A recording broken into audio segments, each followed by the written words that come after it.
Акыркы мезгилдерде Бишкекте транспорттун жаңы түрү тагыраагы мототранспорттар жана электр самокаттары күч алууда. Мындан улам аталган транспорттардын катышуусунда катталган жол кырсыктардын саны да өсүүдө. Буга байланыштуу жол эрежесин бузган самокаттын жана мототранспорттун айдоочуларына карата айып пул салуу мыйзамы каралган. Анда самокат, скейтборд, скутер айдагандар жол эрежесин бузса 1000 сом айып салынат. Ал эми МАЗ абалында айдагандар 3000 сом айыпка жыгылат.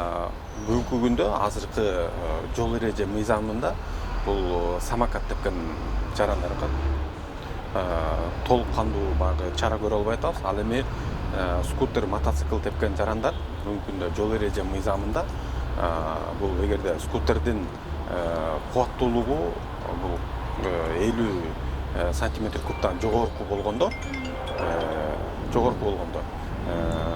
жолосо баягы муравейлердин жана квадроциклдардын жүк көтөрүмдүүлүгү 500 килограммдан ашканда булар милдеттүү түрдө баягы айдоочулук күбөлүктүн А категориясы менен жана ошол мамлекеттик каттоо кызматында атайын каттоодо алынып, ага баягы каттоо жөнүндө күбөлүгү жана айдоочулук күбөлүгү болгон шарт, милдеттүү шарт.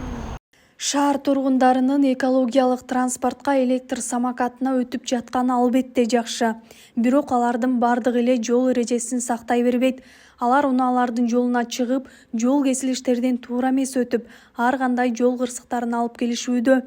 Бишкек шаардык милициянын кайгуул кызматынын басма сөз кызматынын улук тескөөчүсү акыркы 8 ай ичиндеги статистикалык маалымат менен бөлүштү.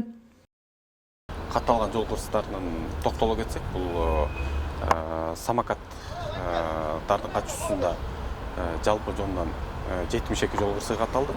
Ал эми скутерлердин катышуусунда 246 жол кырсыгы катталып атат, мотоциклдердин катышуусунда 49 жол кырсыгы катталды.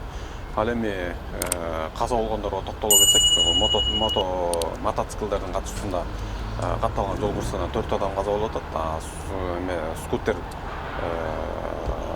мототранспорттун катышуусунда 2 адам жабыркап атат. Ал эми самокат тепкендердин арасында каза болгондор жок.